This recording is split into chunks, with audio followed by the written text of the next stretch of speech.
Tuyingidde amazaalibwa amalala oluguudo Nakawuka si lukole.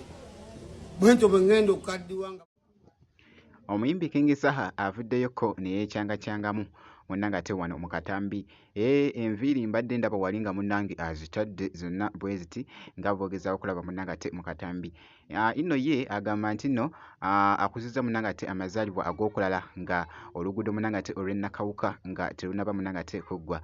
Bannange engeri gy'abadde agoyingamuko crazy wano mu katambi bye ngenda okubeera nga nkutuusaako kaawo n'ebiri munnange ate ku mazaalibwa ge. Ate nga ku side y'emu Zaira Baby kw'ossa ne Shalom Namagembe ngenda kubeera nga mbikutuusaako ko mu maaso awo. Kakasa nti nno vidiyo ogirayikinga kw'ossa ate n'okusubscribinga kasita obeera nga tonnabajjukira nti nno bampita Jaminati wano wennyini mba natuuse dda munnange okubeera nga nkubuulira munnange ate ebiba biriwo munnange ate esayidi eno. Kakati nno kasooke nkutegeeze nti nno King Saha engeri gy'abadde agoyingamuko munnange ate wali crazy. Oh my God. Yonna gye biggweredde muganda wange anti abadde agamba n'agamba ate kati nkuzizza munnange ate amazaalibwa ag'okulala. Jjukira nti nno mwana mulenzi ono abadde nga yakakuza nga ate amazaalibwa ge. Leero birthday yange naye nze ndi eno tuli mu kwewuunya. Tuyingidde amazaalibwa amalala oluguudo Nakawuka si lukole. Bwentyo bwe ŋŋenda okukaddiwa nga batulimba lulimbe emyaka n'emyaka gigende. Weekyo birthday weegenze sivuddeyo yadde mpibye engoye zange enjeru naye okuyita mu kikubo ekyo. Bw'atyo nno munnange ate King Saha engeri gy'abadde agoyingamuko ate crazy nga agamba munnange ate oluguudo lw'e Nakawuka.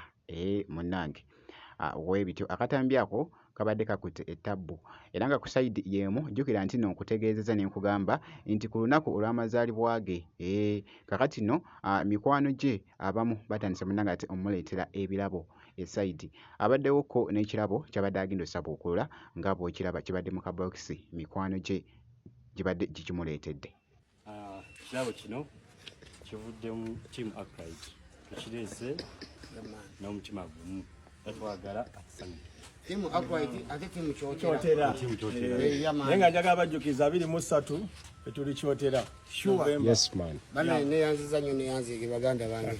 Nsimi nnyo muganda wange big up on yourself. Kangende neyagale. Mugagga Martin nasako omukono.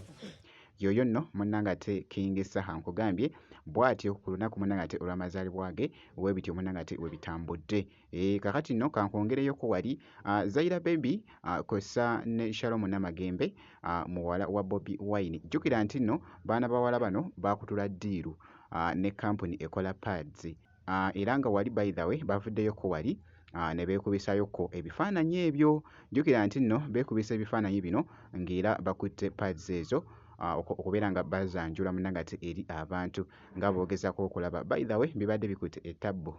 Mwana muwala nkugambye abadde ayaka kw'ossa ate mwana muwala Shalom Namagembe kw'ossa ate ne Zaira Baby bonna babadde munnange ate baaka wali mu papo nga boogezaako munnange ate okulaba babadde bambadde papo awo nga bali mu kwekola munnange ate ebintu wali wonna. Kakati nno ku sayidi y'emu Zaira Baby n'ateekayoko akatambi ako. Jjukira nti nno ekifo kye babaddeko ne Zaira Baby awo waabadde nga boogezaawo okulaba akatambi ako.